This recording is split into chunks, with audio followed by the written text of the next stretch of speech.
Well, there were a lot of concerns ahead of this World Cup. Would fans spend money for the tickets? Would international fans show up in the United States? I want to get your thoughts on how this is playing out in North America, especially the attendance. Well, the attendance is doing quite well. It's over 90% of capacity is the reported attendance overall. Obviously, there's some games that are less attractive where the attendance is quite a bit below that, but there are also all of the games where the attendance is at 100% of capacity. Look, one of the things that's going on here is they're using dynamic ticket pricing. Dynamic ticket pricing means prices of tickets are adjusted according to supply and demand. So when demand for games is very high, prices skyrocket. When demand for games is low, prices go down. And FIFA has been giving away free tickets to lots of matches because FIFA wants the television cameras to focus on full seating rather than empty seating. So that, in terms of attendance, though, the quantitatively measured output so far is favorable. What about the strong numbers at packed stadiums? And I think it's a record, if I'm not mistaken, at least to this point. Can you call it an economic success? Because seemingly a lot of cities, while they're showing up for the games at the stadiums, a lot of cities aren't seeing this massive spike in hotel attendance. Right. So, look, there's not economic success here. What's happening is that a lot of people who are attending these games are people who would otherwise be attending other entertainment events or going to restaurants in the city where they live. And instead of spending money at restaurants or a local movie theater or a local play theater or whatever it might, or a local orchestra concert, whatever it might be, they're spending money at the FIFA events. FIFA gets all the money from those events. All of the ticket money goes to FIFA. All of the television revenue, all of the sponsorship revenue goes to FIFA. And so if I live in Seattle and I could take my family out to a restaurant and spend $300, that money goes to the waiters and the cooks and the owner of the restaurant. It circulates in the city of Seattle. If I take my $300 and spend it at a FIFA event, at a World Cup game, it goes to Lausanne, Switzerland. It leaves the Seattle economy, it leaves the U.S. economy. And so the notion that there's some economic benefit here, especially, look, there are 11 cities in the United States. There are 2 in Canada, there are 3 in Mexico that are hosting. They're spending over, not everyone, but most of them are spending over $100 million to host the games that they have.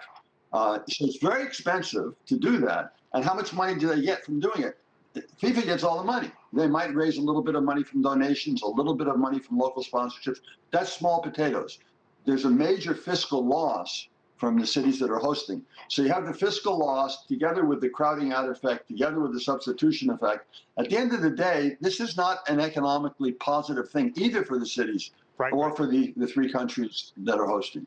Andrew, I think you make a great point, and there have been books written on this because cities are often sold hosting these major sporting events, World Cup, Super Bowl, Olympics, saying it's going to be a massive economic windfall, but that doesn't pan out.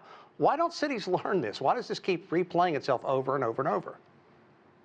Well, you have to lift up the cover of our political economic system in the United States. And what happens is that the local politicians, the mayors, the governors, the city councilors who decide to support this, turns out they're getting massive contributions from the construction companies, from the architectural companies, from the law firms, from the investment bankers who are floating the bonds to be able to finance the activities. And they're not particularly interested in what's actually happening economically. They're interested in pleasing the people who are supporting them to get reelected. It's more complicated than that, to be sure, but that's the fundamental dynamic that is taking hold here. Andrew, we have a melting pot in our newsroom, people from all over the world. And it is great this time of the year to watch people from various nations talk about the games, the venues, the excitement. And I feel in many ways that's kind of a microcosm of what we're seeing in North America. And to me, it's refreshing. Do you feel this?